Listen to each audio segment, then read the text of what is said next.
Louvado seja o nosso Senhor Jesus Cristo. Caríssimos alunos do curso de Soteriologia, vamos dar mais um passo no nosso itinerário de aprofundamento desse tema tão importante para a nossa vida cristã, a obra salvífica de Jesus. Estamos buscando aprofundar conceitos fundamentais da soteriologia. Rezemos, imploremos o auxílio divino. Em nome do Pai, do Filho e do Espírito Santo. Amém. Vinde, Espírito Santo, enchei os corações dos vossos fiéis e acendei neles o fogo do vosso amor. Enviai o vosso Espírito e tudo será criado e renovareis a face da terra. Oremos, ó Deus, que instruístes os corações dos vossos fiéis com a luz do Espírito Santo. Fazei que apreciemos retamente todas as coisas, segundo o mesmo Espírito, e gozemos sempre de sua consolação. Por Cristo Senhor nosso. Amém. Nossa Senhora de Nazaré, rogai por nós. Em nome do Pai, do Filho e do Espírito Santo. Amém. O tema da nossa aula de hoje é o sacrifício. Nós usamos bastante esse termo quando falamos da obra salvífica de Jesus. Dizemos que Jesus realizou o sacrifício da salvação. Por outro lado, esse termo também faz parte da nossa espiritualidade cristã. Não há uma vida cristã autêntica sem uma dimensão de sacrifício. Mas o nosso sacrifício cristão, na verdade, deve estar unido ao sacrifício de Cristo. Deve ser uma participação no sacrifício redentor de Cristo. Às vezes usamos este termo, esta expressão, sem saber exatamente o que ela significa. Por isso agora vamos mergulhar neste tema tão interessante para a soteriologia e, claro, para a nossa vida cristã. Bem, podemos colocar como primeiro tópico o papel do sacrifício, a sua definição. E é importante que nós entendamos logo como primeira ideia, que a gente deseja que vocês acolham, que o sacrifício é um dos pilares da soteriologia. O sacrifício de Cristo na cruz é fundamental para a nossa compreensão de salvação, para a nossa compreensão de que Cristo, é o nosso Salvador, o único Salvador, certo? Então é um dos pilares da soteriologia cristã. E aí a gente pode abordar a questão do sacrifício de vários modos. Por exemplo, a gente pode pensar na ideia do sacrifício que acompanha a história do homem. Nós sabemos que já antes do judaísmo existem vestígios de que o homem realizava sacrifícios dentro de contextos religiosos diferenciados, dentro daquilo que nós poderíamos chamar de religiões naturais ou religiões politeístas. Então, nós poderíamos abordar esse tema a partir da fenomenologia das religiões. E é interessante a gente falar um pouquinho disso, muito brevemente, não é o escopo, o objetivo da nossa aula, mas é importante a gente entender que o fato de que existam sacrifícios em diversas religiões, o fato de que exista essa dimensão sacrificial unida à religiosidade do homem ao longo dos tempos e em diversos lugares diferentes, em diversas culturas diferentes, isso mostra que, de certa forma, o homem traz no seu coração, por assim dizer, uma religiosidade natural. Ele deseja se relacionar com Deus, ele deseja oferecer coisas a Deus, ele deseja agradecer a Deus, oferecendo realidades a Deus. Ele deseja pedir perdão, oferecendo realidades a Deus, coisas ou até pessoas ou animais. Eu não estou defendendo tudo o que o homem já fez no âmbito dessa matéria ao longo da sua história, mas eu estou dizendo que nós podemos perceber, à luz desse estudo do tema do sacrifício, no âmbito da fenomenologia das religiões, que o homem traz no seu coração um desejo de relação com Deus. Ele quer viver uma relação com Deus onde ele possa oferecer a Deus a sua gratidão, as suas súplicas, o seu pedido de perdão, e oferecer a Deus coisas, pessoas, objetos, como sacrifícios. E toda essa realidade, vamos assim chamar, natural, né?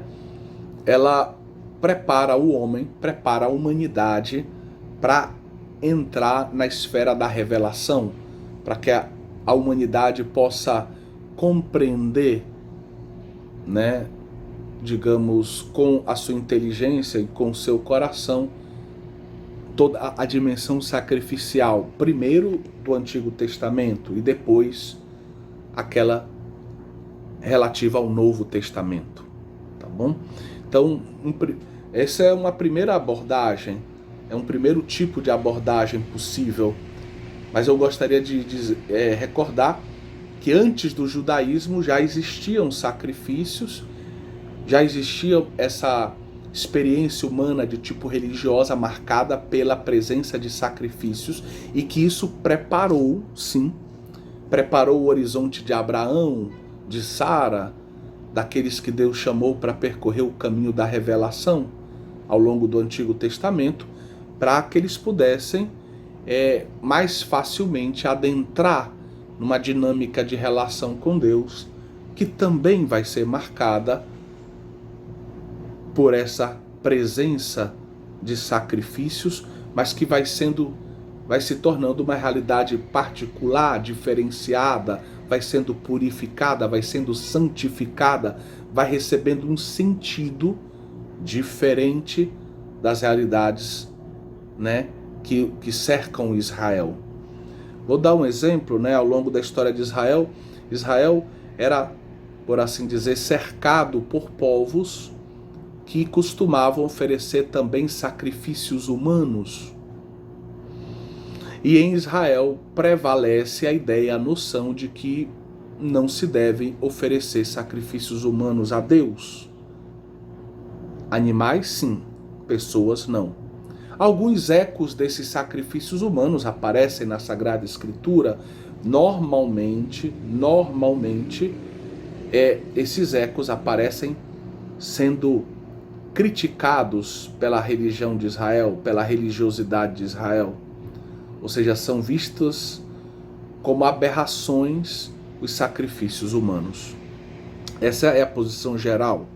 Tem uma exceção ou outra, mas a gente perderia muito tempo agora aprofundando isso.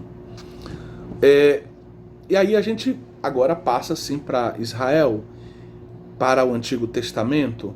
A gente nota que existe toda uma economia sacrificial no Antigo Testamento.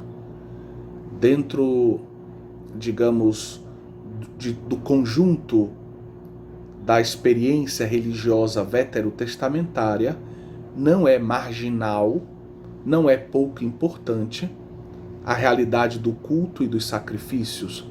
Ao contrário, é um elemento que faz parte do coração da religiosidade de Israel. Né? Roland de Vaux, por exemplo, dominicano, arqueólogo e grande conhecedor da Sagrada Escritura, ele dizia que o coração do culto era o sacrifício. Né? O coração do culto de Israel era o sacrifício. Então, existe toda essa economia sacrificial no Antigo Testamento, importante. E aí a gente tem que lembrar que entre o Antigo e o Novo Testamento, nós não devemos ver essa relação como uma relação de ruptura. A Dei Verbum nos ajuda a entender que entre o Antigo e o Novo Testamento existe uma relação de concórdia, uma relação de continuidade. O Novo Testamento, porém, sim, estando em continuidade com o Antigo, o Novo Testamento traz uma novidade, novo, algo maior, superior, algo que até nem podia ser deduzido da experiência passada. Existe uma surpresa, uma maravilha diante do que Deus fará no Novo Testamento. Porém, existe também a dimensão de continuidade. A relação entre Antigo e Novo Testamento é como a de um esboço e de uma obra final, de um borrão e de uma obra-prima.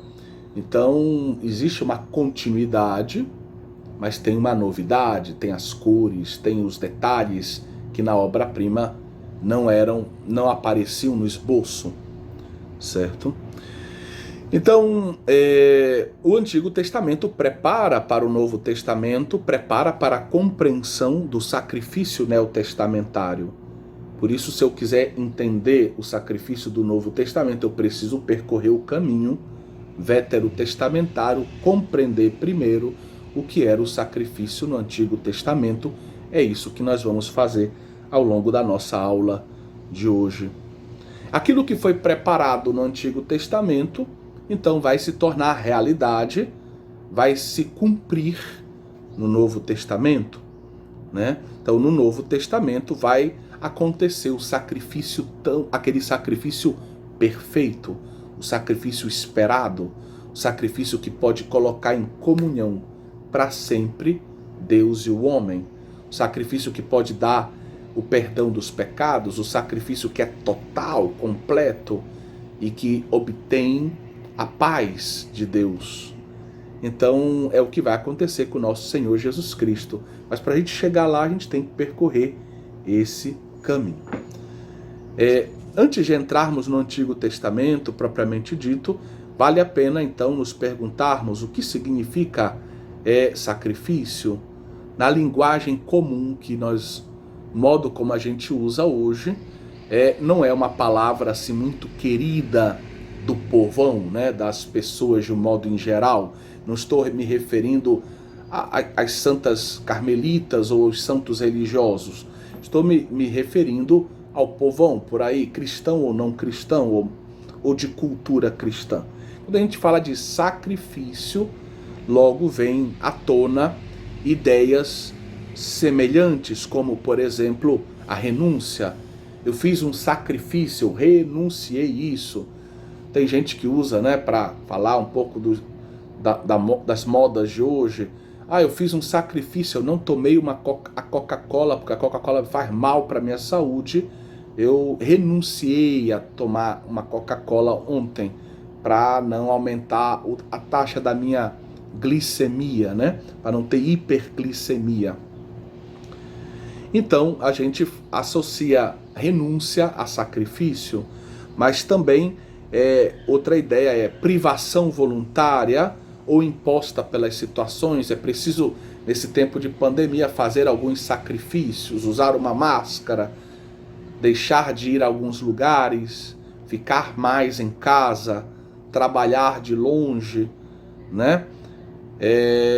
Atividades, as crianças não podem brincar como gostariam nas escolas. Então, são privações que a gente às vezes escolhe algumas, são sacrifícios voluntários, privações voluntárias em alguns casos, mas também a ideia de uma privação imposta pela situação.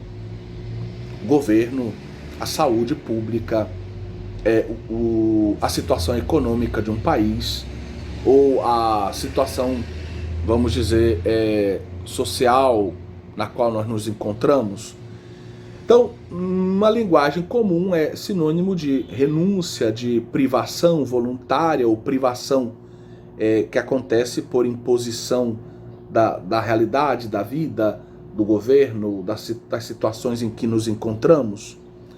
E o objetivo de uma privação pode, ou melhor, de um sacrifício pode, sempre nessa linguagem comum, pode ser variado.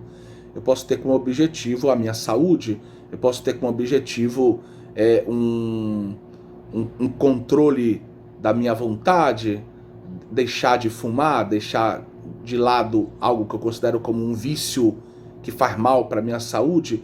O objetivo pode ser, né, uma vida mais ética, uma vida mais virtuosa, uma vida marcada pela saúde, deixando de lado o que agride a minha saúde, como por exemplo o açúcar, o fumo, ou também um aspecto de tipo religioso, né? Ou então pode ser também eu vou fazer sacrifícios para poder estudar em tal lugar, eu não vou viajar, tirar férias, porque eu quero fazer um curso, né, numa universidade que cobra mensalidades altas. Então, em vista da minha educação, em vista da minha profissão, eu faço sacrifícios, mas também pode ter um escopo religioso, né? Então aí começa a se inserir a ideia religiosa. Eu não como porque eu quero estar, digamos, preparado para receber a comunhão. Eu não vou me entregar a um amor passageiro porque eu quero ser fiel à minha esposa. Isso assim pensa um marido. Eu não quero ferir a vontade de Deus e nem ferir o amor conjugal e a minha família pelo adultério. Então eu vou oferecer aquela situação que se apresenta como viável para ter um certo prazer, uma certa experiência, vamos dizer assim, afetiva com uma outra pessoa, não o meu cônjuge, a minha cônjuge, e assim eu vou oferecer aquela situação que naquele momento é um sacrifício por uma causa maior, né, para viver a vontade de Deus, para honrar as promessas matrimoniais que eu fiz. No sentido religioso do termo, aí a gente precisa ir à etimologia. Sacrifício, sacro, né? Sacrum, ficium, facere. E aí a gente chega à seguinte ideia. A etimologia da palavra sacrifício, no latim sacrificium, vem de sacrum facere, ou seja, de fazer de uma realidade algo sagrado, colocando-a, né? Tornando-a sagrada na medida em que nós colocamos aquele objeto, aquela pessoa, aquele lugar à disposição do divino, à disposição de Deus, certo? Então, essa etimologia do termo sacrifício, na verdade, é quando eu, né, tomo uma coisa, uma pessoa, uma situação, um lugar e ofereço totalmente a Deus, coloco totalmente à disposição de Deus essa realidade, para que essa realidade agora sirva a Deus, né? Se torne assim sagrada, santa.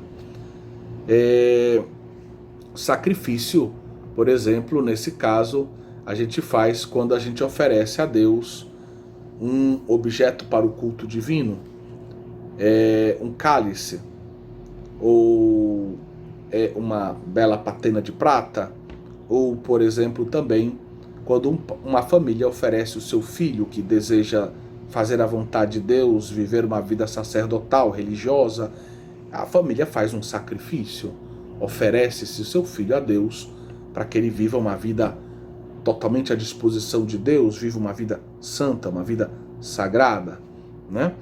Ou quando eu mesmo me coloco a serviço de Deus, eu faço o sacrifício da minha vida, eu me ofereço a Deus para estar totalmente à sua disposição, né? Então, pessoas, objetos, lugares que a gente coloca totalmente à disposição de Deus e, ao fazê-lo, entregar isso para Deus, essa realidade se torna sagrada, ela é santa. No caso, vale a pena a gente ir ao encontro do grande Santo Tomás de Aquino, que na sua Suma Teológica vai tratar do tema do sacrifício no âmbito da virtude da religião. A virtude da religião, eu sei que muita gente não está acostumada com esse termo. Quando Santo Tomás de Aquino trata da virtude da justiça, vamos dizer de modo muito simples, a justiça seria dar a cada um que merece, né? O que é devido a cada um. E então, tratando da virtude da justiça, eu tenho que pensar, eu tenho que dar ao meu pai o que é devido ao meu pai, eu tenho que dar à minha esposa o que é devido à minha esposa, eu tenho que dar aos meus filhos o que é devido aos meus filhos, eu tenho que dar ao bispo o que é devido ao bispo. Isso para ser uma pessoa justa, tem que dar ao governo o que é devido ao governo, certo? Mas aí entra também a nossa relação essencial, a origem e fim do homem é Deus. Então eu tenho que dar a Deus também para viver a justiça plena, o que lhe é devido. E ao tratar da justiça na relação do homem com Deus, Santo Tomás trata da virtude da religião.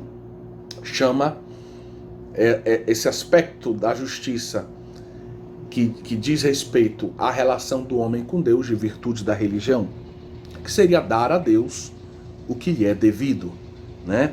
Dar o louvor, a gratidão, o coração, a adoração, tudo aquilo, a obediência, né? O amor, tudo aquilo que devemos oferecer àquele que é o nosso Criador e nosso também Redentor e fim último da nossa vida também. Então, o homem deve, então, através da virtude da religião, orientar para Deus, que é a origem e fim da sua vida, o seu coração, a sua existência, tudo o que ele é, tudo o que ele tem, através de um culto devido. E aí você pode pegar a segunda parte da Suma Teológica, questão 81, artigo 1. O sacrifício no âmbito da vida religiosa conjuga, recorda Santo Tomás de Aquino, conjuga dois aspectos. Quando o homem oferece a Deus, vamos dizer, a sua vida, os seus atos, a sua existência, dentro daquele contexto do que chamamos de virtude da religião, o homem não pode esquecer que ele é corpo e alma, que ele tem um corpo, mas que ele tem um coração, uma alma, uma psique. E por isso o seu sacrifício ele deve, digamos, ter essa dupla dimensão também.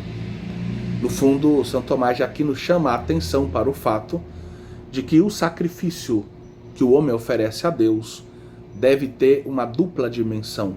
A dimensão exterior e uma dimensão interior. Por exemplo, vamos dizer que eu quero oferecer um cálice a Deus. Eu não posso apenas chegar lá e dizer, olha, como se Deus não fosse importante, assim, só por uma questão de status social. Por exemplo, na missa da padroeira da minha paróquia, eu vou lá no final da missa e digo, olha, padre, toma esse cálice que eu trouxe lá da Rússia, maravilhoso, de ouro maciço, toma para Deus, como sinal da minha fé. Mas eu posso fazer isso tudo da boca para fora? Posso fazer sem nenhum tipo de devoção, sem nenhum tipo de amor, sem nenhum tipo de fé verdadeiros? E aí seria, vamos dizer, um sacrifício apenas externo? Estou oferecendo um cálice para estar a serviço de Deus, para ser santo, para estar a serviço do culto divino. Mas o meu coração não acompanha essa entrega, não há, junto com esta entrega, uma oferta interior do meu coração. A minha gratidão, o meu reconhecimento da minha pequenez, a minha confiança, o meu amor, a minha fé, a minha esperança, parecem que não tiveram lugar nesse ato externo. Não o sacrifício externo, por assim dizer. A dimensão externa do sacrifício não foi acompanhada pela dimensão interior necessária. E aí é claro que esse sacrifício é imperfeito. É claro que esse sacrifício ele é, vamos dizer, defeituoso nesse caso. Porque Santo Tomás de Aquino, ele recorda que a primazia é vamos dizer, da dimensão interior do sacrifício. O sacrifício interior é o sacrifício mais importante. Não, o mais importante não é se eu dou R$1.000 para Deus ou se eu dou 2 centavos.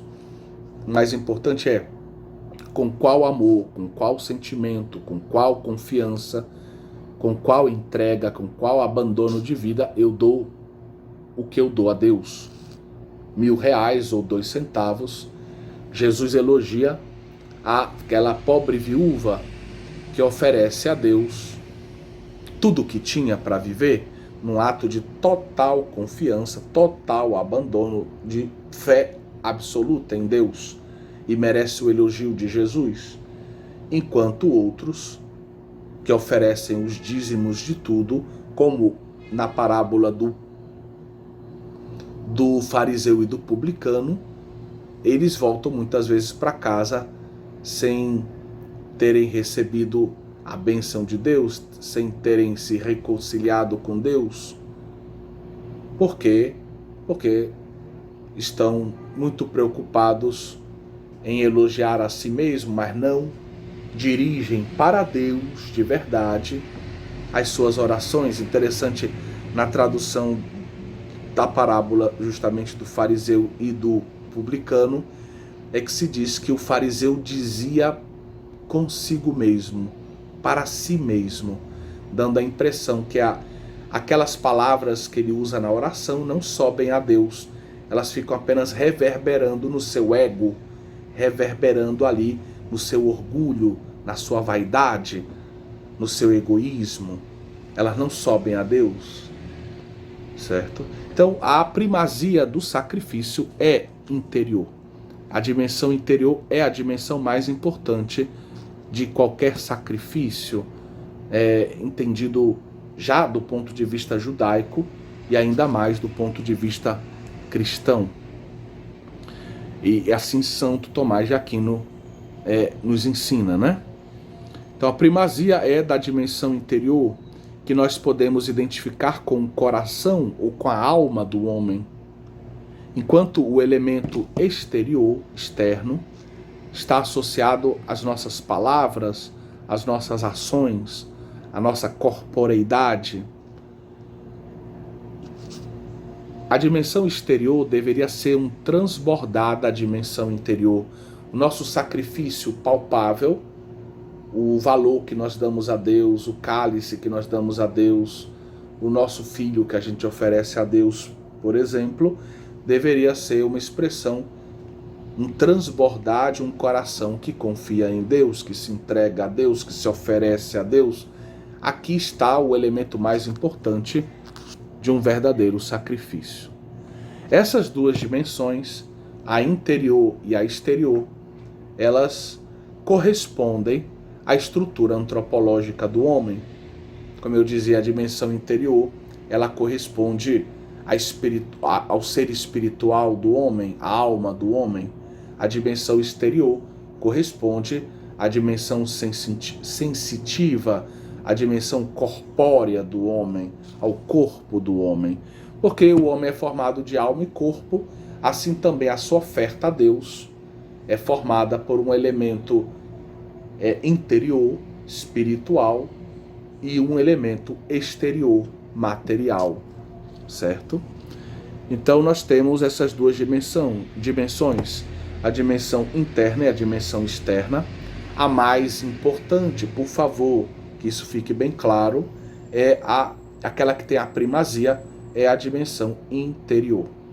Enquanto a exterior não é desprezível, mas é menos importante, ela é entendida como um transbordar da dimensão interior, certo?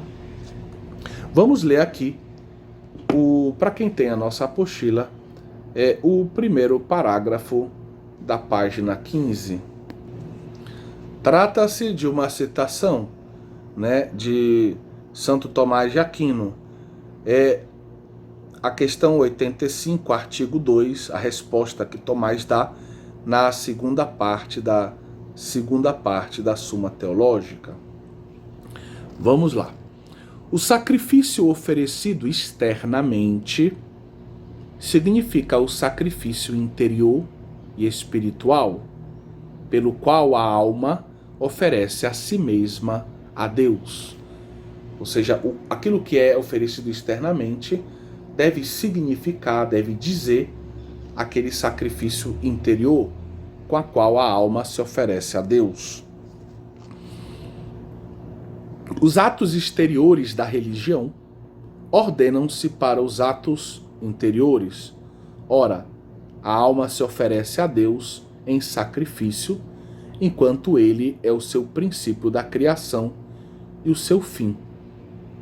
Ou seja, é nele que ela vai encontrar a bem-aventurança. Certo? Então, os atos exteriores, eles são, por assim dizer, guiados, eles se tornam mais e mais autênticos na medida que eles são acompanhados por atos interiores verdadeiros, mais puros, mais santos. Quanto mais puro, quanto mais santo for o meu sacrifício interior, mais valorosa, mais bela aos olhos de Deus, mais cara aos olhos de Deus vai ser a minha oferta exterior, meu sacrifício exterior, tá bom? Bem, o sacrifício principal, então, nós já vimos isso, é o interior, né? Nós somos chamados a oferecer a Deus a nossa mente, o nosso coração, devotos, que reconhecem a sua grandeza, que esperam nele, que o amam, que querem usufruir do seu amor para sempre. Observando a dimensão externa visível do sacrifício, poderíamos dizer que essa dimensão, ela também poderia ser chamada de dimensão social. É a dimensão visível para todos, né, do nosso sacrifício, é a parte externa. Tomás usa aqui, né, ao falar da dimensão externa do sacrifício, ele usa um pouco a noção de ritual. Então, cada religião pode organizar os seus rituais para que a gente ofereça algumas coisas a Deus. Podemos pensar no Círio de Nazaré. Os promesseiros, eles trazem, por exemplo, velas que eles oferecem a Deus como um sinal de gratidão. Gratidão pela casa que eles acreditam que eles obtiveram graças ao auxílio divino. Gratidão pela saúde, né? É o muito obrigado. Mas a vela, simplesmente falando, a vela sozinha ela tem pouco valor. O valor daquela vela está associada, daquela entrega daquela vela está associada a um coração que quer dizer obrigado, que foi agraciado, que ama, que agradece. Isso é muito importante. Então, o São Tomás de Aquino introduz aqui. Aí a gente vê um verdadeiro ritual em alguns momentos do Círio, aquela quantidade enorme de pessoas trazendo as suas velas, as suas casas, aquelas cabeças de cera, aquelas pernas de cera, e colocando todos no mesmo lugar, como uma espécie de ritual, né? E aqui nós não estamos falando ainda de sacramento. Santo Tomás de Aquino está dando uma definição ainda geral. A virtude da religião, ela pode fazer parte da vida de um não-judeu, de um não-cristão, inclusive. Certo? Com tonalidades diferentes, claro, com numa modalidade diferente, com uma intensidade diferente, mas pode. Tomás faz uma distinção importante também. Ele distingue sacrifício de oblação. Vamos ler o terceiro parágrafo da página 15.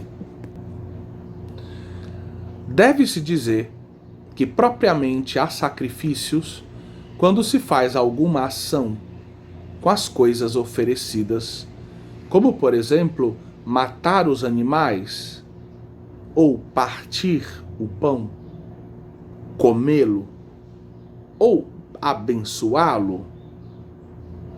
Estas ações estão designadas no próprio termo sacrifício, sacrum facere. O facere é fazer, tornar, fazer, sagrado. Então, São Tomás de Aquino diz, tem que ter uma ação que de alguma forma transforme aquela coisa que eu quero oferecer a Deus. Estas ações são designadas pelo próprio termo sacrifício, que quer dizer fazer algo sagrado, tornar algo sagrado. Mas existe uma outra ideia que é a oblação, oblatio em latim, que significa oferecer algo a Deus, mesmo que isto seja feito sem que haja uma ação sobre o dom. Assim é que se colocam moedas ou pães no altar, sem que sejam apresentadas por algum ato. Então ele está dizendo, quando eu ofereço uma moeda a Deus, eu não vou transformar essa moeda, não vou quebrar essa moeda, eu não vou fazer nenhuma ação que modifique a moeda. Eu vou simplesmente entregá-la, confiá-la a Deus. Assim também, quando eu vou oferecer um objeto sagrado na liturgia, como já dei o exemplo do cálice.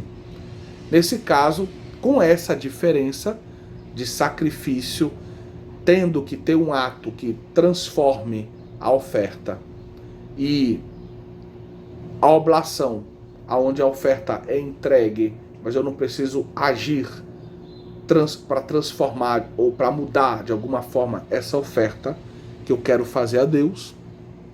Nesse caso, o cálice seria uma oblação, né?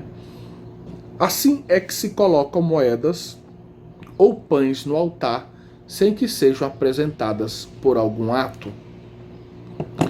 Dito isto, se conclui que todo sacrifício é oblação. Todo sacrifício significa entregar algo para Deus. Mas que nem toda oblação é sacrifício. Por quê? Porque existem realidades que eu entrego para Deus e que eu não precisei agir sobre essas realidades para transformá-las e entregá-las a Deus. As primícias são oblações feitas para Deus. As primícias da agricultura, quando a gente traz os primeiros frutos da agricultura, a gente entrega para Deus. Como se lê no livro do Deuteronômio, mas não são sacrifício, porque eu só faço entregar. Eu não vou transformar essas primeiras sementes e só então entregar, ou transformar e entregar. Eu vou entregar tal qual eu as colhi. Porque, justamente, nenhuma ação sagrada as acompanhava, né? Os judeus só faziam entregá-la a Deus e não faziam, vamos dizer, uma espécie de ritual. Não se corta, não se queima, não se joga água benta sobre essas primícias, não se seca essas primícias. Então, como não tinha nenhuma ação sagrada acompanhando o ato da oferta, então elas eram vistas apenas como oblação. Aqui Tomás desenvolve uma definição mais específica, mas ainda não leva em consideração um aspecto importantíssimo da economia sacrificial, desde o pecado original. O sacrifício também possui uma dimensão expiatória, que pouco a pouco torna-se o elemento mais importante dos sacrifícios no Antigo Testamento. E aqui vale a pena citar, em nota de rodapé, está presente essa referência, Albert Vanois, o grande estudioso da Carta aos Hebreus, que, ao comentar, justamente nos seus comentários sobre a Carta aos Hebreus, a dimensão dos sacrifícios de Israel, ele ensina que, se a gente pegar a história de Israel, a gente vai observar que existe uma realidade crescente, que é na medida que o tempo vai passando, vai crescendo a consciência que Israel tem de que é pecador e que precisa, sim, do perdão de Deus. E por isso vai crescendo também essa dimensão expiatória dos sacrifícios. Os sacrifícios cada vez mais vão sendo vistos como realidades que obtêm o perdão dos pecados para o povo eleito, né? Um exemplo bem claro, né, daquilo que acabamos de dizer, dessa observação que Albert Vanois faz, estudando, analisando a história de Israel e o sacrifício ao longo da história de Israel, é o exemplo do Tamid. Na época de Jesus, por exemplo, era necessário todos os dias oferecer a Deus um sacrifício matutino e um sacrifício vespertino, um cordeiro. O Tamid matutino, o Tamid vespertino, era um sacrifício contínuo. E na medida que o tempo vai passando, cada vez mais esse Tamid vai sendo visto como um contínuo pedir perdão do povo, pedir a misericórdia de Deus sobre o povo, reconhecer que nós somos pecadores e que precisamos da misericórdia de Deus. Então, de manhã e de tarde, oferecemos um sacrifício contínuo para que Deus tenha piedade de nós, para que Deus nos perdoe dos nossos pecados, certo? Então, da mesma forma, vai crescendo a importância da solenidade do Yom Kippur, desse dia da purificação, desse dia da expiação, que faz parte do calendário judaico, dia no qual o sumo sacerdote entrava no Santo dos Santos, aspergindo com sangue esse local maximamente santo, que representava vamos dizer, a morada de Deus no meio do seu povo, que era esse lugar dessa morada, de uma presença divina no meio do seu povo. E aí o sumo sacerdote, então, com toda uma preparação, uma série de ritos exigentes, que exigiam também dele uma pureza ritual completa, oferecia nesse dia um sacrifício pelo perdão dos pecados, dos seus pecados e de todo o povo, pedindo a Deus a expiação de todos os pecados de Israel. À luz do que acabamos de dizer, vale a pena ler também um outro trecho de Santo Tomás de Aquino. Nesse texto pequeno, Santo Tomás descreve a realidade do sacrifício com o escopo expiatório, né? Então, Santo Tomás diz que o efeito próprio do sacrifício é aplacar a Deus, é obter de Deus que ele não se deixe levar pela ira contra o pecado, ou seja, que ele tenha compaixão do seu povo. A paixão de Cristo age como sacrifício, porquanto por ela nós nos reconciliamos com Deus, escreve Santo Tomás de Aquino.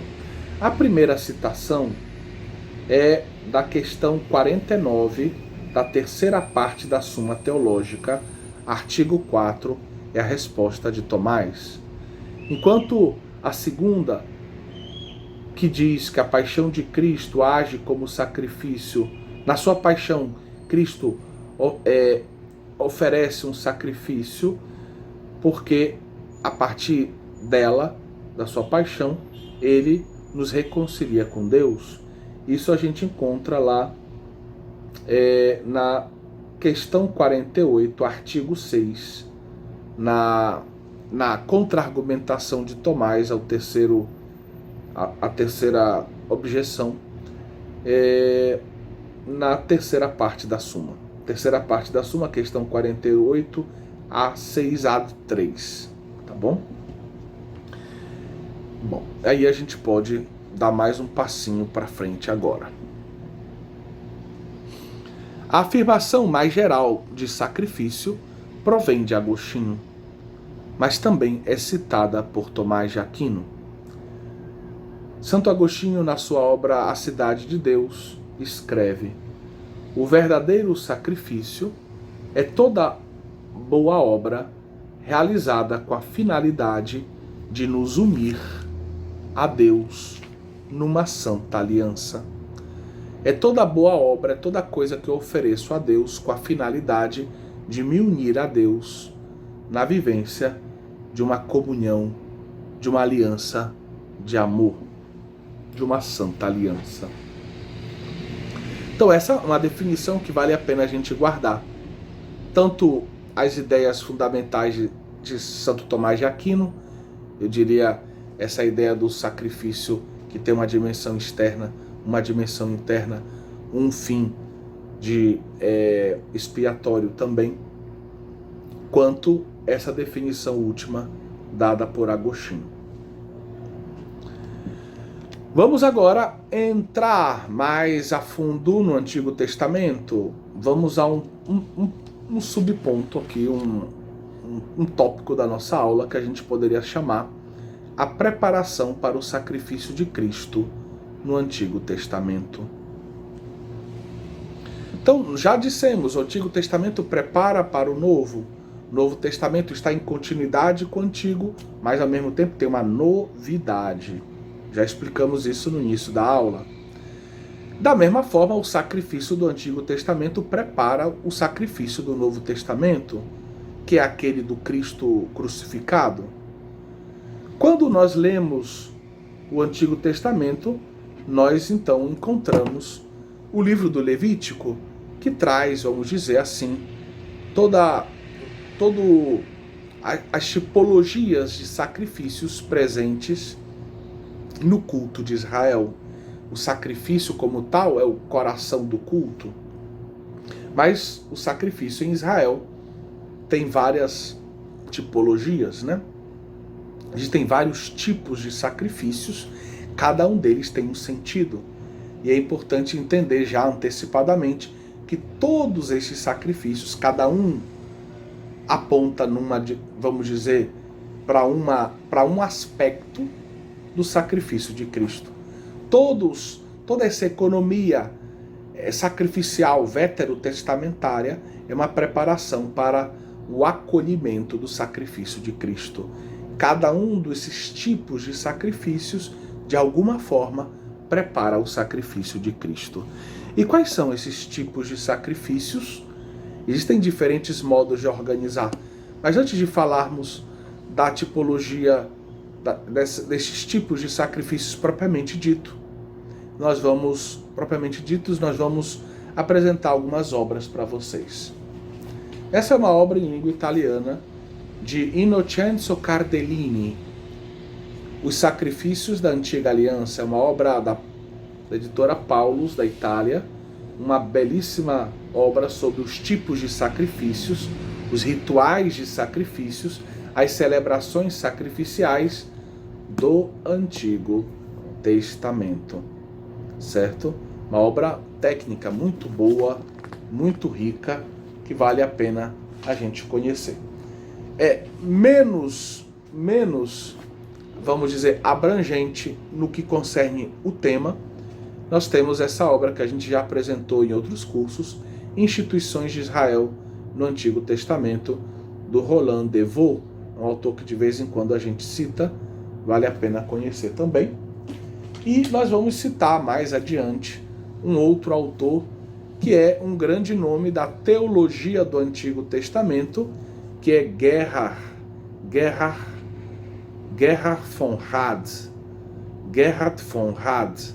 Então nós temos uma tradução, não encontrei mais essa tradução em língua portuguesa, mas essa é a segunda edição dessa editora Targumim, Teologia do Antigo Testamento. Vejam que é um livro de densidade, de grande densidade e de boas dimensões, né? Então esse é um autor importante também sempre do século XX. Ele nasceu bem no iniciozinho do século XX, morreu ali no iniciozinho dos anos 70, E essa é a sua obra mais importante, mas ele escreveu bastante, são sempre obras interessantes, aquelas de von Rad. Bom, então, agora que eu apresentei um pouco essas obras, assim faltou também, nós vamos citar um pouquinho o nosso manual também, de introdução aos sacramentos da iniciação cristã, Filhos no Filho. O 5º capítulo sobre a Eucaristia traz uma boa apresentação desses sacrifícios do Antigo Testamento também. Bem, então, lendo o livro do Levítico, a gente encontra esses vários tipos de sacrifícios, que a gente vai citar agora rapidamente, depois vamos aprofundar cada um deles. Os holocaustos, as oblações, os sacrifícios de comunhão, os sacrifícios pelo pecado, os sacrifícios de reparação. Vamos então agora abordar o primeiro tipo de sacrifício, que é o holocausto. Duas palavras hebraicas estão relacionadas com esse holocausto: rolá, que significaria, vem de um verbo que indica o subir, e aqui o subir é a fumaça que sobe, já que a vítima vai ser inteiramente queimada. Essa é a característica principal do holocausto: a vítima é inteiramente queimada, então ela sobe todinha, por assim dizer, na direção de Deus, do céu, com a fumaça que se eleva, né? Mas também existe uma outra palavra que é Kalil.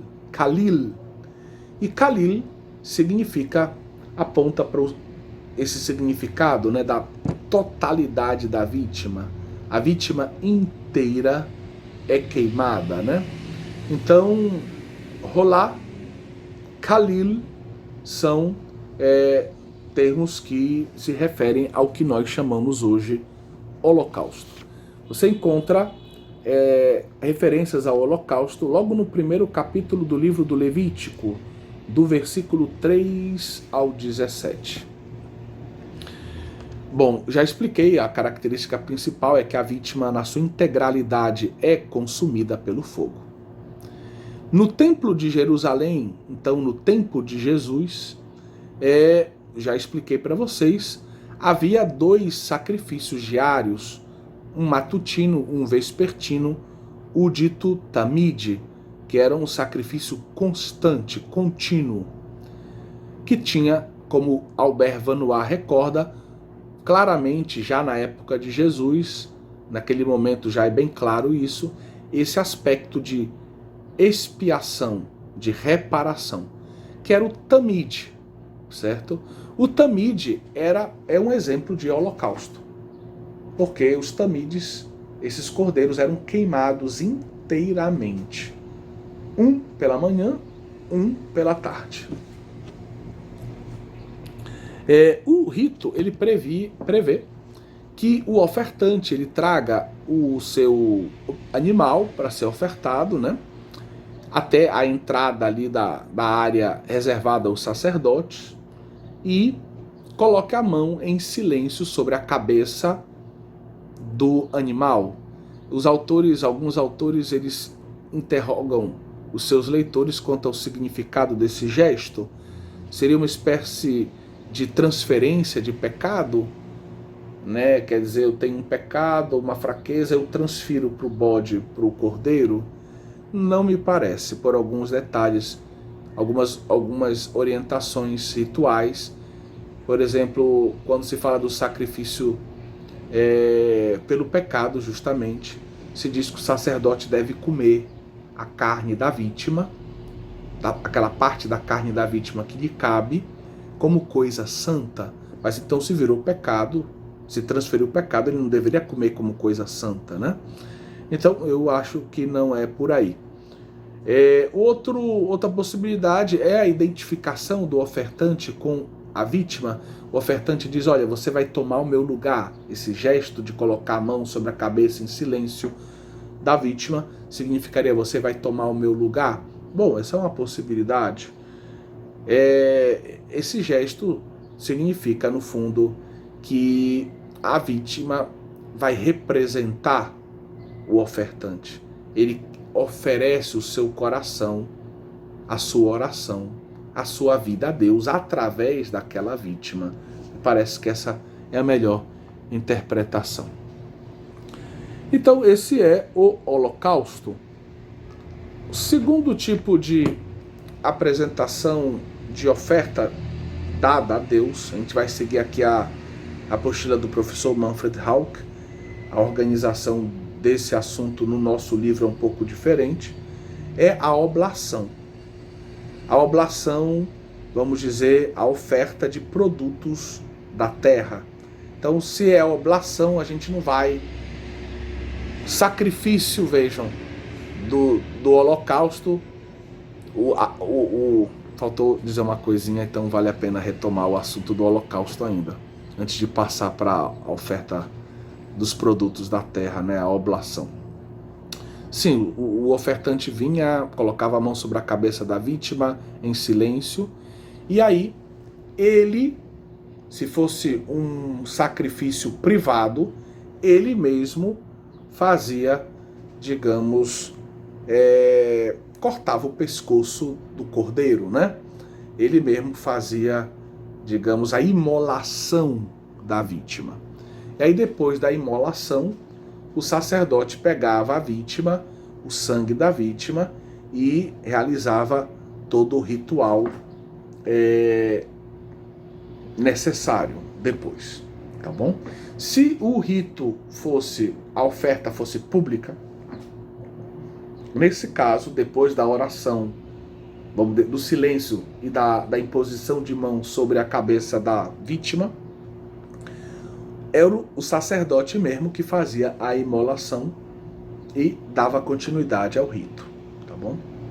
Então, vejam que esse imolar significa pegar um cordeiro e agir sobre ele, para usar a ideia de Santo Tomás. Sacrifício, eu faço um ato, o ato de imolação, e ofereço esse cordeiro a Deus. A oblação já não. Eu só vou lá e entrego o pão, entrego a farinha, entrego o incenso, tá bom? O óleo, o que for. Então a oblação era considerada minhá. Era a oferta de produtos da terra, como eu disse, a farinha, os pães, o óleo, o incenso, sendo que nós encontramos essa descrição lá no capítulo 2 do livro do Levítico, do versículo 1 ao 16. Esses produtos, uma parte deles era queimada e outra parte pertencia aos sacerdotes, que podiam comer essas coisas, né? O incenso não, claro, mas as outras ofertas como coisa santa, como algo que pertence a Deus, que foi dado a Deus. E o sacerdote vive ali na esfera da casa de Deus. O terceiro tipo de sacrifício é o sacrifício de comunhão. Esse sacrifício de comunhão, ele se subdivide em 3 tipos de sacrifícios. O sacrifício de comunhão se subdivide em sacrifício de louvor, sacrifício espontâneo e sacrifício votivo. O sacrifício de louvor é o Zevá Todá. E aqui eu faço uma observação rápida. No meu livro Filhos no Filho, eu dedico cerca de 15 páginas em um anexo a esse sacrifício e a relação dele com a Eucaristia. Hoje vai se delineando uma compreensão do quanto esse sacrifício de o Zevá Todá seja importante para a compreensão da Eucaristia cristã. Então você encontra da página 263 até a página 276 um anexo sobre este tema. Então, sacrifício de comunhão se subdivide em sacrifício de louvor, Zevá Todá, sacrifício espontâneo, Nedabá, sacrifício votivo, Neder. O ritual está contido lá em Levítico 3. O rito parece muito com o holocausto, mas a característica específica agora é que a vítima não é toda queimada, mas a vítima é dividida em 3 partes. Uma parte de Deus, essa parte vai ser queimada. Uma parte para os sacerdotes que vão comer essa refeição ali em torno dos recintos sagrados, como algo santo. E uma parte do próprio ofertante. No caso do Zevatodá, o rito é bem claro. O ofertante tem que comer essa parte dele ali pertinho do templo, ou ali perto em torno do templo. Por quê? Porque ele tem só um dia para comer isso, e tem que comer isso com a sua família, com os seus amigos, certo? Então ele vai ter que se apressar para comer a sua parte. Não pode ir para longe, certo? E a ideia é que aquela vítima serve para unir Deus, o sacerdote, e o ofertante e a sua família. Por quê? Deus, o sacerdote, o ofertante e a sua família, todo mundo vai comer da mesma vítima. É um banquete que reúne todo mundo em torno da mesma mesa. Vejam como se, por um lado, o holocausto diz a entrega total da vítima a Deus, e a gente pensa, Jesus que se entrega totalmente a Deus por nossa salvação. Tudo ele oferece a Deus, não fica nada para ele, nem nada para ninguém mais. Ele dá tudo ao Pai para a nossa salvação.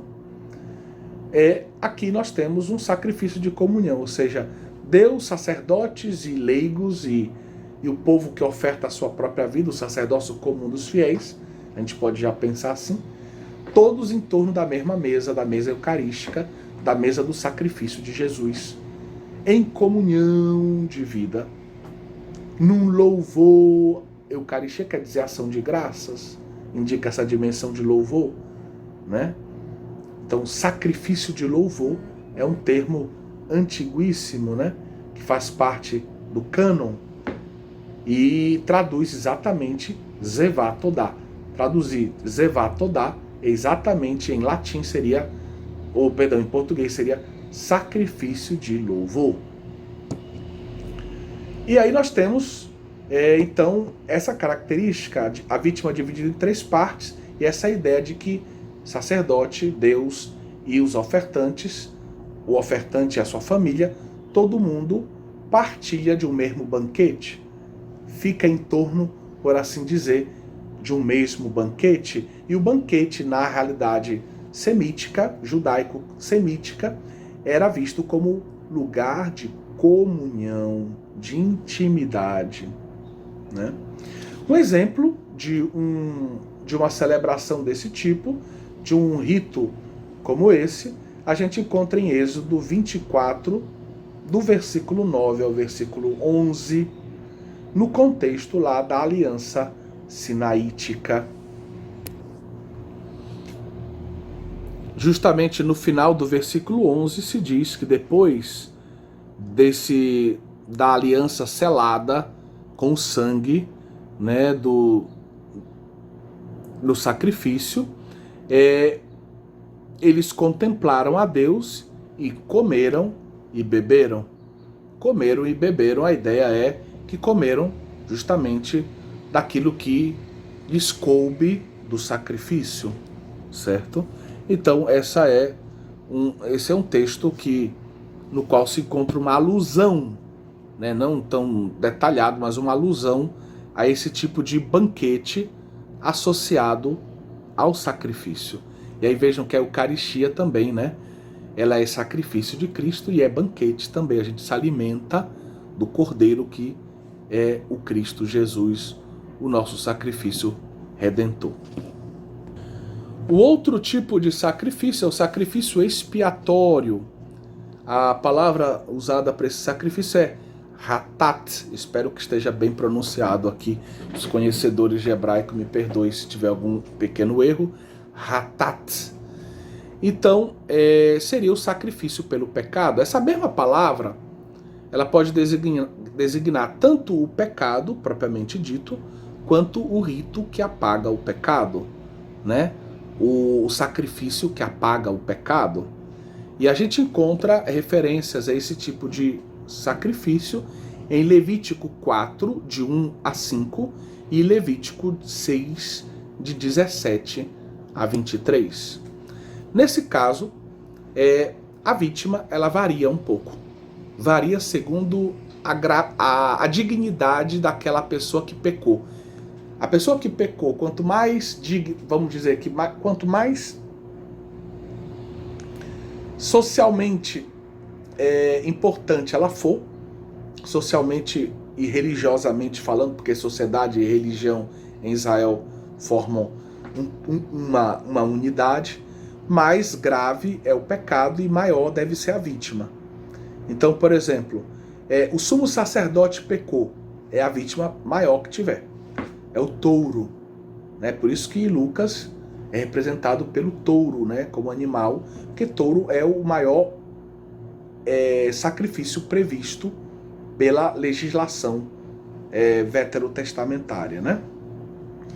E como o evangelista Lucas ele começa e termina, né? Começa no templo, né? Com o anúncio do anjo a Zacarias de que ele vai ser pai de João Batista, e termina também fazendo referência ao fato de que os apóstolos frequentavam o templo de Jerusalém, né? Então por isso o touro é o símbolo de Lucas, e o touro então era a maior das vítimas, a vítima mais importante, mais cara, e era usada nos casos do pecado de um sumo sacerdote ou do inteiro povo, né? Porque o pecado do sumo sacerdote ele recaía sobre todo o povo também, né? É uma espécie de figura, personalidade corporativa a do sacerdote. Um bode era o sacrifício previsto no caso de um príncipe, de um chefe do povo, né? Uma cabra ou uma ovelha, o sacrifício previsto no caso de um indivíduo, de um judeu normal. E 2 rolinhas ou 2 pombinhos era o sacrifício previsto no caso de pobres, de pessoas pobres, sem os meios materiais normais, tá bom? Qual é a característica desse tipo de sacrifício? A característica é o uso do sangue. O sangue ele ganha uma grande importância no rito desse tipo de sacrifício. O sangue, só lembrando que para Israel o sangue é sede da vida. Os israelitas eles inclusive associam o nefesh, o hálito da vida que Deus soprou no homem, nas narinas do homem que ele criou, ao sangue que circula dentro de nós, como se fosse um hálito da vida, levando vida a todas as partes do nosso ser, certo? Por isso é que um judeu não pode comer carne com sangue. O sangue é vida, a vida pertence a Deus. Eu não posso comer o sangue, comer a vida, porque ela é sagrada, ela é santa, ela pertence a Deus, certo? Então o uso do sangue é muito importante dentro desse rito. Vamos dar um exemplo. No caso do pecado cometido por um sumo sacerdote ou pelo povo, que aí a vítima era o touro, ele tem bastante sangue, né? O sangue ele era usado em 3 momentos. Primeiro momento, o sumo sacerdote ele vai até as cortinas que dividem o Santo dos Santos, aquele recinto em forma de cubo, onde estava a Arca da Aliança, dentro dela o Decálogo, alguns acrescentam, né, o bastão de Arão florido e uma caixa, uma tigela, né, com um pouco de maná, e ali fazia uma aspersão sétupla. 7 vezes ele aspergia com sangue naquela cortina do Santo dos Santos, né? No caso, o segundo ato era esfregar um pouco desse sangue no chifre. O chifre era as extremidades. Vamos pensar pensa assim num quadrado, como a superfície superior de um pequeno altar de incenso, que podia ter, por exemplo, podia ser como 2 livros assim, um pouquinho maior talvez do que 2 livros como superfície assim, né?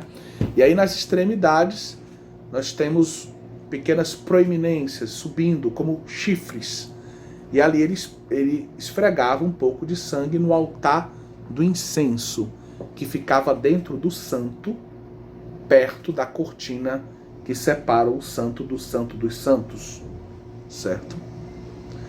E finalmente depois o sumo sacerdote, ele ia com o sangue até o altar do sacrifício, fora do santo, diante do templo, vamos dizer, do santuário propriamente dito, do santo e do santo dos santos.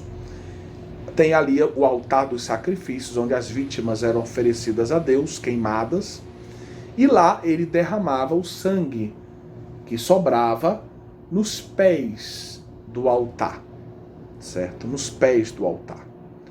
Então é um tríplice ato, né? A aspersão sétupla ali na cortina do Santo dos Santos, o esfregar o sangue no chifre do altar do incenso e derramar sangue nos pés do altar do sacrifício. Então esse era um rito, né? No caso de um chefe, um príncipe do povo, um chefe do povo, ou de um indivíduo comum do povo, se faziam apenas os 2 últimos ritos. O primeiro não era necessário. Então o sangue tinha esse valor profundo, já que o sangue está associado à vida, mas também o sangue está associado à expiação, porque o perdão dos pecados significa vida. O pecado tem como prêmio a morte, o pecado é, de certa forma, uma morte, é romper com o Deus da vida. E o perdão de Deus é abrir de novo a comporta da vida, a vida flui de novo sobre nós, né? Então o sangue era oferecido a Deus, reconhecendo que nós merecemos a morte. No fundo, quem oferece um sacrifício pelo pecado está dizendo: eu mereceria a morte pelo meu pecado, mas tu és bom e clemente, rico em misericórdia, e eu te peço o perdão. E o perdão de Deus me devolve a vida. E o sangue, então, com essa simbólica da vida, entra aqui como símbolo e como elemento fundamental do rito. Então, para dizer o meu pedido de perdão, eu ofereço a Deus: olha, que morra esse bode e que tu me deis a misericórdia, salve a minha vida. Esse bode morre no meu lugar, de certa forma. Que morra esse bode quer dizer que eu reconheço o meu pecado e peço o teu perdão, e o teu perdão me devolve a vida. Então era dessa forma que se vivia esse rito, né?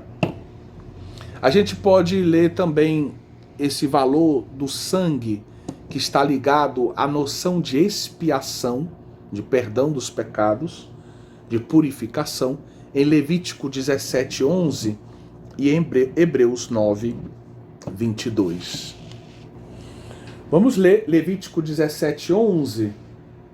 Porque a vida da carne está no sangue, veja, o sangue como lugar da vida.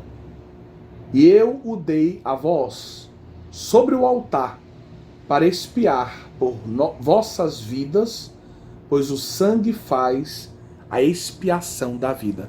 O sangue purifica a vida. O sangue, nesse caso, é como um sinal de que Deus devolve a vida ao homem, certo? A vida que foi ameaçada pelo pecado. A vítima é dividida. A vítima é dividida entre Deus e o sacerdote, nesse caso, enquanto no sacrifício de comunhão a vítima é dividida em 3 partes. No holocausto ela é toda queimada. No sacrifício pelo pecado, a vítima é dividida entre Deus e o sacerdote. E o sacerdote, como eu dizia, come a vítima como coisa santa. então ela não se torna pecado. A vítima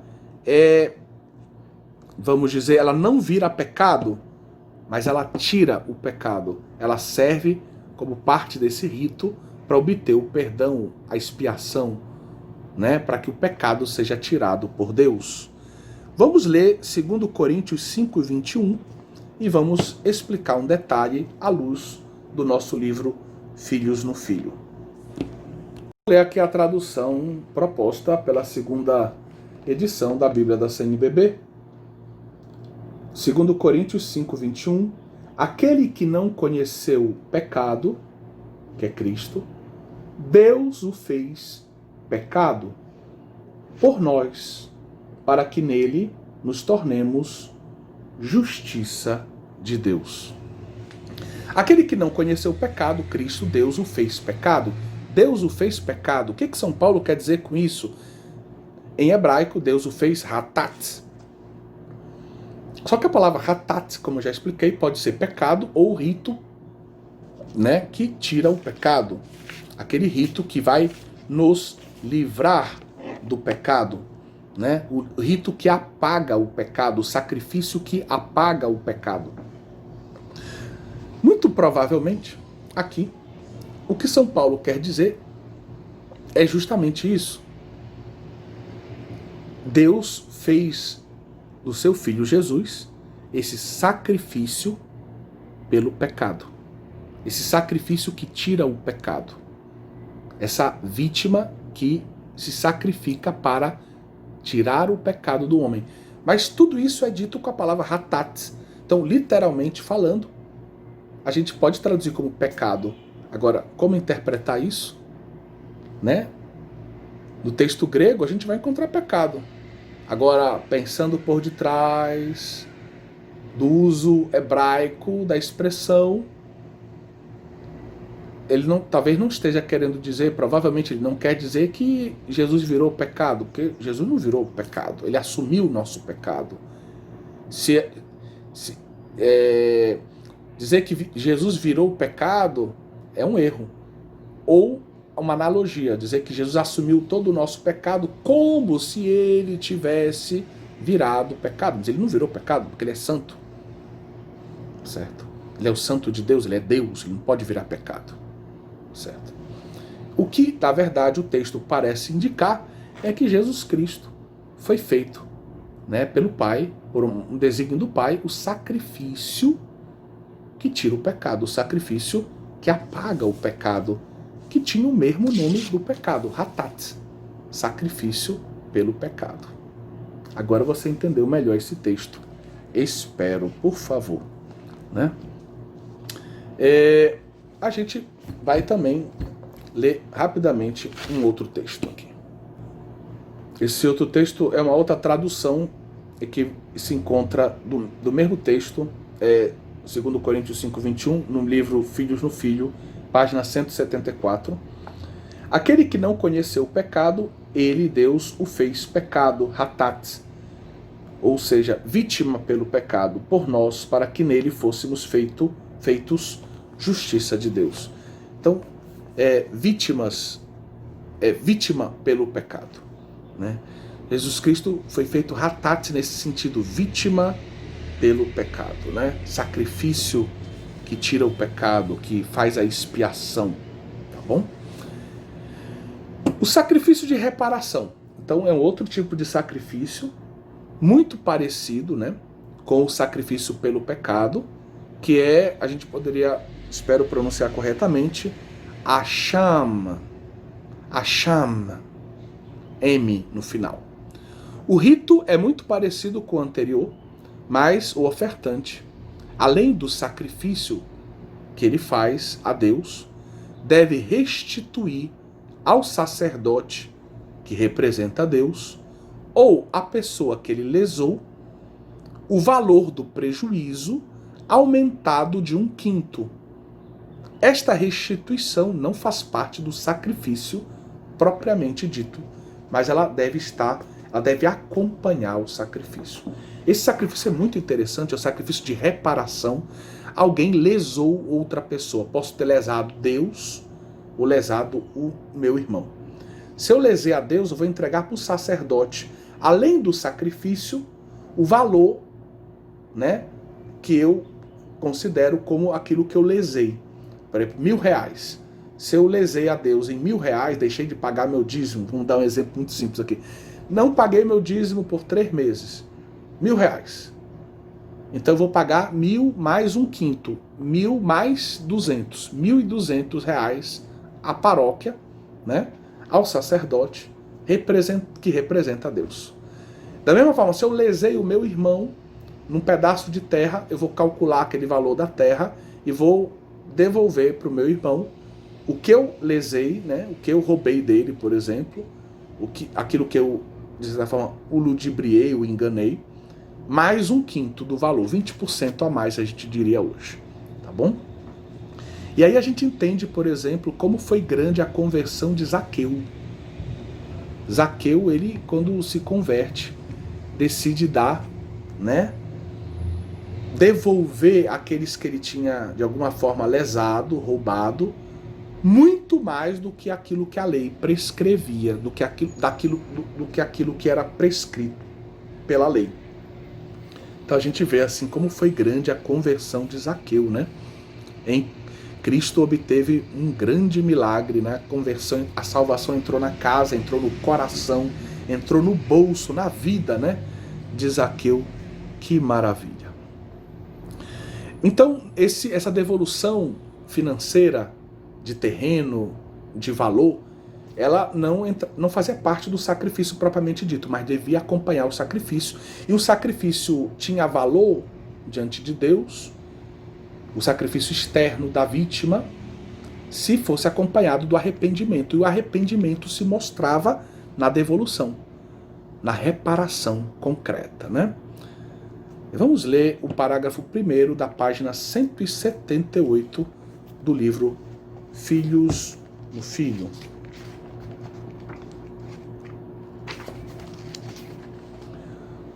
Todo culto do Antigo Testamento é uma preparação para o novo culto instituído por Cristo, em Cristo e com Cristo. A Eucaristia, como fonte e ápice da vida cristã, é o sacrifício total de Cristo ao Pai em favor dos homens. Nela se revela o amor filial do Verbo de Deus, que se fez carne para cumprir o projeto de salvação do Pai para a humanidade. Em seu sacrifício de amor, o Filho oferece ao Pai toda a sua vida como holocausto de amor. Ele oferece um sacrifício de louvor, perfeito porque filial.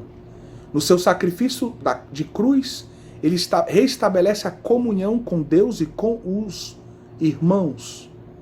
Essa comunhão que o pecado destruiu. É restabelecida essa comunhão de um modo novo e maravilhoso. Com seu sacrifício pascal, os nossos pecados são perdoados e nós que estávamos mortos recebemos a vida. Então, todos esses tipos de sacrifício, comunhão pelo pecado, reparação, holocausto, louvor, tudo vai encontrar em Cristo a sua plena realização, né?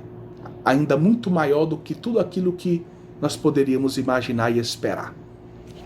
E finalmente, até mesmo aquelas ofertas, pão, usava-se o vinho também em alguns momentos, o próprio incenso, tudo isso vai entrar na nossa liturgia cristã.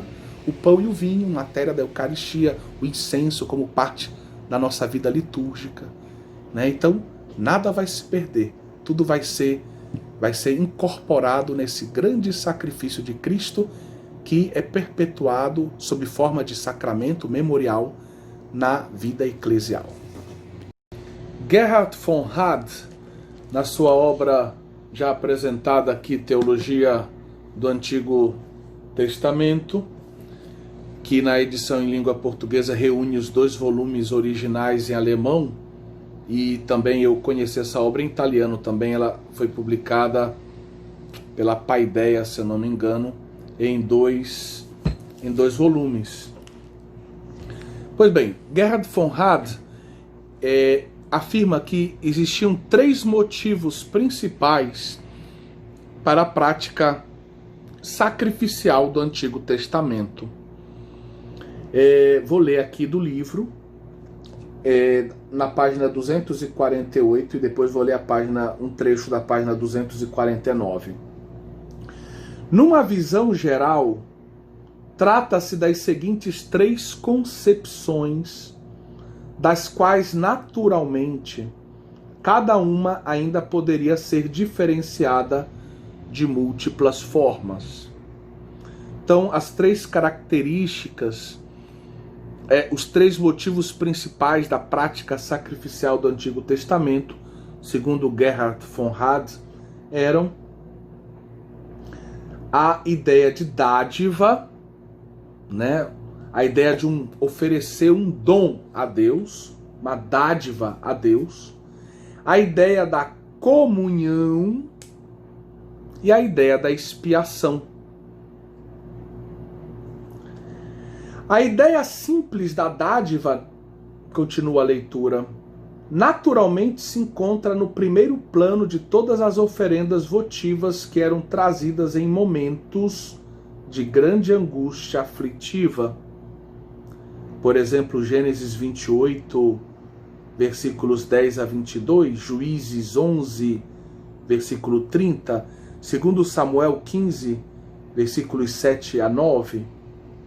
Mas é também nesse sentido que devemos compreender todas as oferendas oficiais entregues em espécie, as primícias. Então ele fala, primeiro tipo de, vamos dizer assim, de motivo para os sacrifícios é oferecer a Deus uma dádiva, um dom, né? E esse dom muitas vezes era oferecido no meio das situações difíceis, pedindo a Deus que olhasse com bondade para o seu povo e visse a situação difícil na qual o seu povo se encontrava. Mas essa dádiva também era oferecida a Deus habitualmente, como por exemplo por ocasião da colheita, oferecendo as primícias da colheita a Deus num ato de gratidão. Foi Deus que me deu a vida, foi Deus que me deu a capacidade de trabalhar a terra, foi Deus que fez com que a terra produzisse frutos, então eu devolvo a Deus, eu ofereço a Deus como oblação, uma parte daquilo que Ele me deu, né? Daquilo que Ele providenciou para o nosso sustento, para sustentar a nossa vida. Mas também existia o motivo da comunhão, né? E esse motivo da comunhão muitas vezes associa ao sacrifício refeições, como a gente explicou no Zevatodá, por exemplo. O sacrifício de comunhão dizia essa ideia de estarmos em torno de um mesmo banquete, Deus, o sacerdote e o ofertante e os seus familiares, e essa refeição, de certa forma, prolonga o sacrifício. Vejam como a Eucaristia é um Zevatodá, é um sacrifício de louvor, de certa forma, está em continuidade com isso, apesar da novidade radical que tem, né? Então vejam, uma refeição que nos faz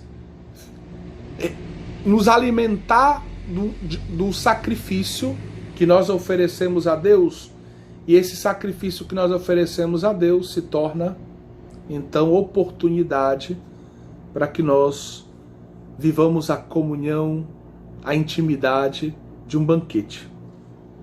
E aí, justamente o texto que a gente citou, lá no livro do Êxodo, capítulo 24, versículos 9 a 11, traz um eco dessa refeição associada ao sacrifício da aliança, do Sinai. Mas a gente também pode ver lá em 1 Samuel 20, versículo 6, e depois no versículo 29 também, essa ideia de uma refeição associada à dimensão da comunhão? Bom, e o terceiro motivo é o motivo da expiação, né? Esse motivo da expiação. E aí Gerhard von Rad oferece, por exemplo, um texto como exemplo, Miqueias, profeta Miqueias, capítulo 6, versículos de 6 a 8. Depois ele cita também 2 Samuel 21, 3 e 24, 25. Bem, continuemos. Segundo este autor, as três razões se encontram presentes em cada sacrifício, mesmo que uma delas seja a razão principal. Então vamos pegar aqui, agora na página 249, e vamos ler o texto em que ele diz isso. Via de regra, os sacrifícios eram oferecidos por vários motivos inseparáveis, podendo um entre eles figurar em primeiro plano, certo? Então, para ele, esses três motivos, normalmente eles caminham juntos. Esse desejo de oferecer a Deus uma dádiva, um dom, o desejo de estar em comunhão com Deus, o desejo de pedir o perdão a Deus. Mas, em cada sacrifício, em cada momento, pode ser que um desses elementos prevaleça, se manifeste de um modo mais evidente. Antes de citar um parágrafo de Roland de Vaux que explica o sentido do sacrifício veterotestamentário, convém dizer que em Israel o sacrifício ele não é entendido como uma espécie de vil comércio entre o homem e Deus, tipo, eu te dou isso, ó Deus, e aí você me dá aquilo. Eu compro os teus serviços de proteção, de bênção, te dando esse sacrifício aqui. Isso é tipo de realidade, de relação do homem ou de um povo com Deus que não bate com a experiência de fé, de revelação histórica de Israel, certo? Então não deve ser entendido assim, não devem ser entendidos assim os sacrifícios de Israel. Nem tampouco a gente deve imaginar, como no paganismo podia acontecer, essa certa visão, que Israel imaginasse que com seus sacrifícios ele pode mudar, exercer um influxo mágico sobre Deus. Roland de Vaux descreve assim o sentido do sacrifício veterotestamentário na sua obra Instituições de Israel no Antigo Testamento, página 489, primeiro parágrafo, dentro de um tópico do capítulo que se chama Esquema de uma Teoria do Sacrifício. É bem interessante. O sacrifício é o ato essencial do culto exterior. É uma oração em ação. Uma oração que se transforma em ação. Veja o aspecto interior e o aspecto exterior. É uma ação simbólica que torna eficazes os sentimentos interiores do ofertante e a resposta que Deus dá. É algo comparável às ações simbólicas dos profetas. Pelos ritos sacrificiais, o dom para Deus é aceito. A união com Deus é estabelecida. O pecado do fiel é perdoado. Veja que aqui ele retoma os três aspectos descritos por von Rad. Ele fala: o dom para Deus, a dádiva para Deus é aceita. A união com Deus, a comunhão, é estabelecida. O pecado do fiel é perdoado, o elemento expiatório. Então são os três elementos que Fonrad destaca: o da dádiva, do dom oferecido a Deus, o da comunhão com Deus, da expiação. Continuando a leitura, mas não se trata de uma eficácia mágica. Não se trata de um influxo mágico sobre Deus. É essencial que a ação exterior, o exterior, exprima os sentimentos verdadeiros, a interioridade. Os sentimentos verdadeiros do ofertante e encontre as disposições benevolentes de Deus.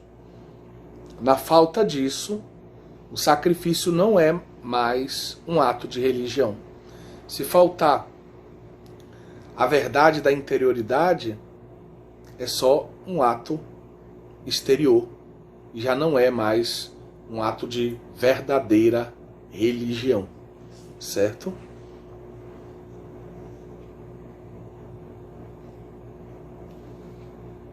Bem, então, tendo dito isso, a gente vai adiante, lendo aqui alguns parágrafos da apostila do professor Manfred Hauck. Possuía um valor muito particular o sacrifício do Cordeiro Pascal, que constitui um memorial. A palavra memorial em hebraico é zikaron.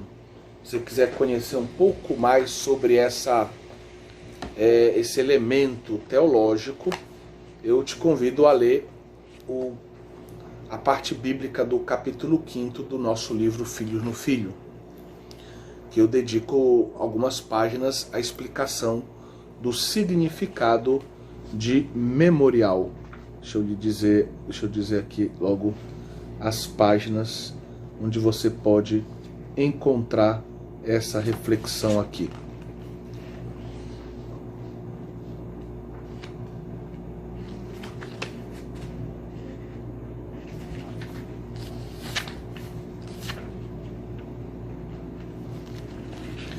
Páginas 183 a 185, certo?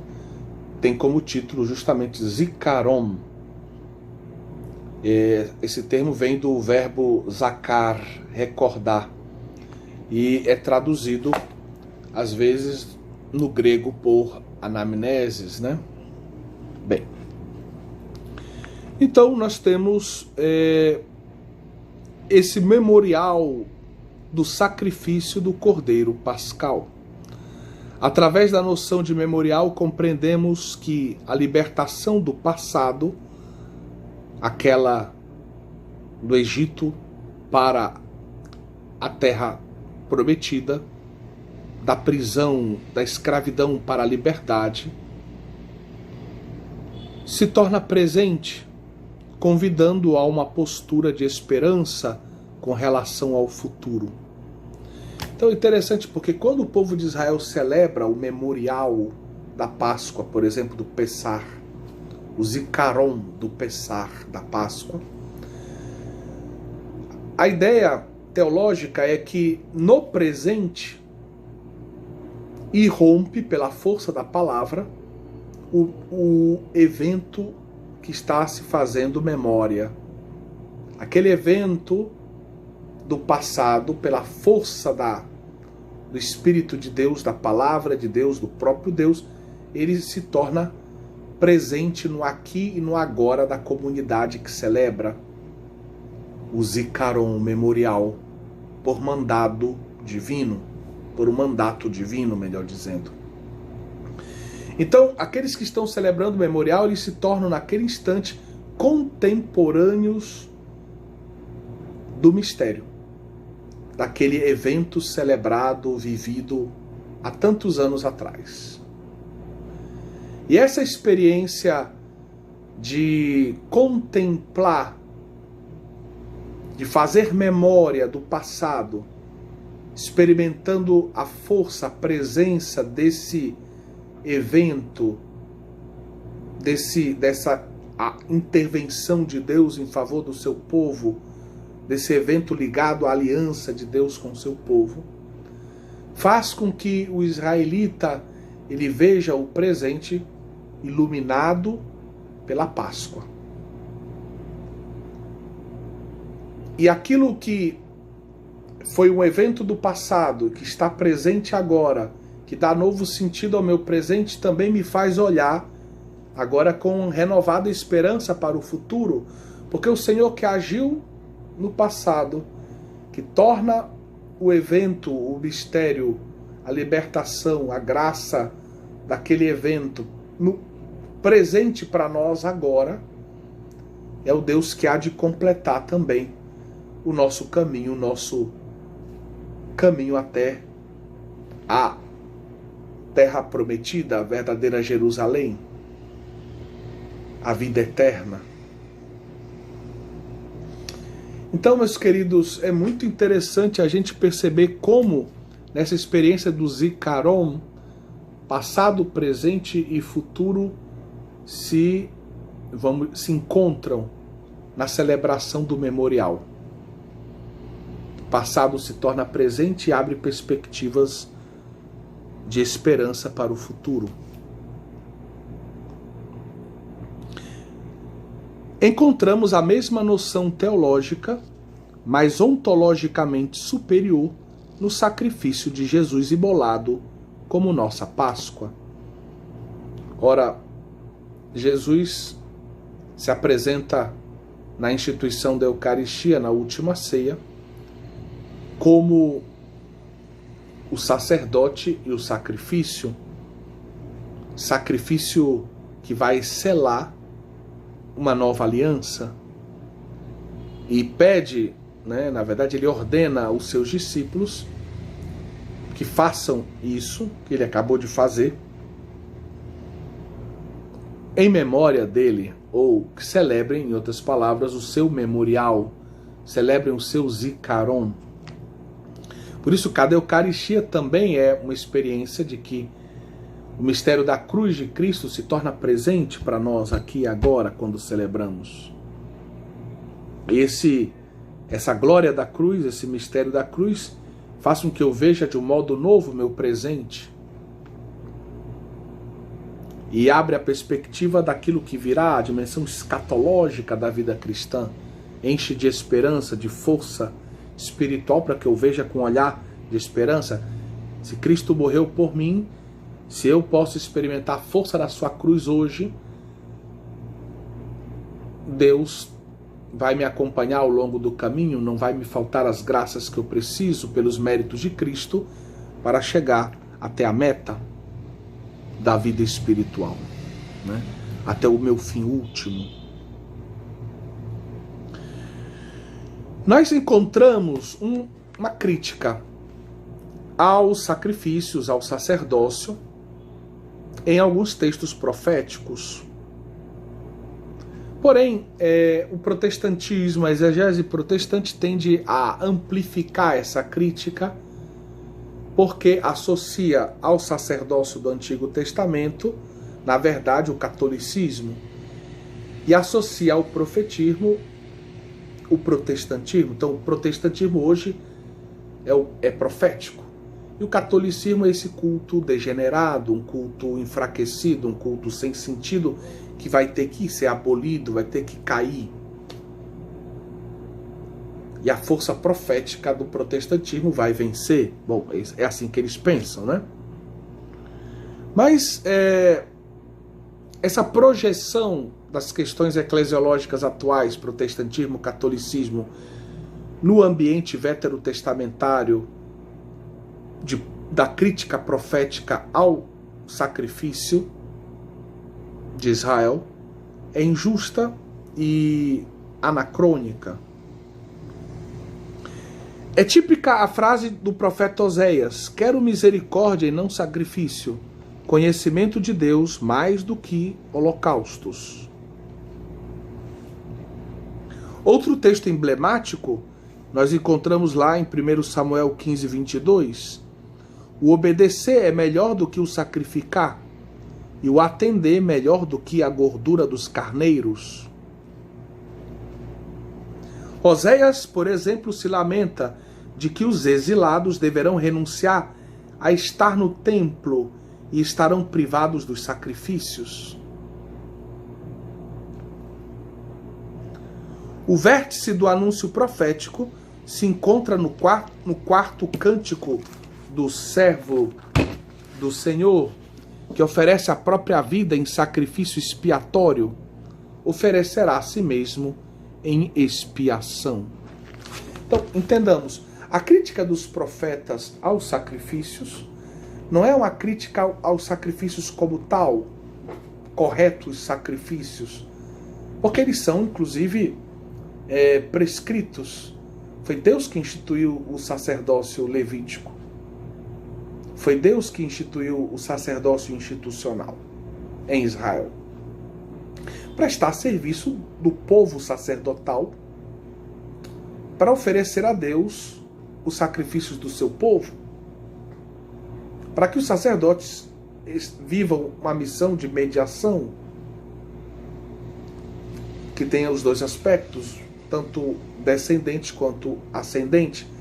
Quanto a isso, eu remeto às minhas aulas sobre o sacerdócio, vamos dizer, no Antigo Testamento, no curso de Sacramento da Ordem, que você pode encontrar na playlist no nosso canal YouTube, sob o título de Sacramento da Ordem.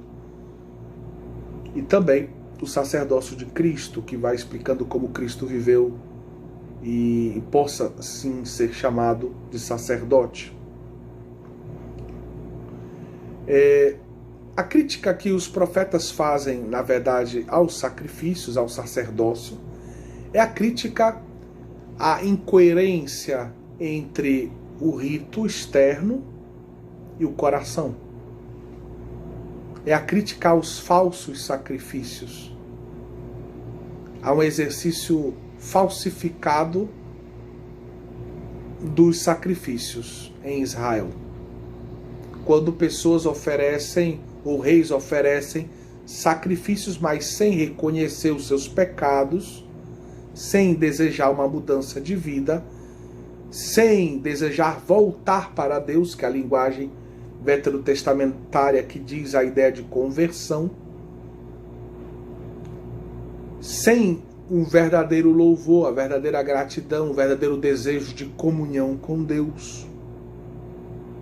É quando o sacrifício é apenas externo. E aí não é verdadeiro sacrifício, porque falta o coração, falta a alma, falta o reconhecimento da pequenez, o louvor, a súplica de perdão. Certo? E tanto é assim que, como nós vimos, o quarto cântico do servo de Yahvé, ele apresenta justamente como querido por Deus o seu servo que vai oferecer um sacrifício vigário, expiatório. Ele vai morrer no lugar do povo para expiar os pecados do povo, para tirar o pecado do povo.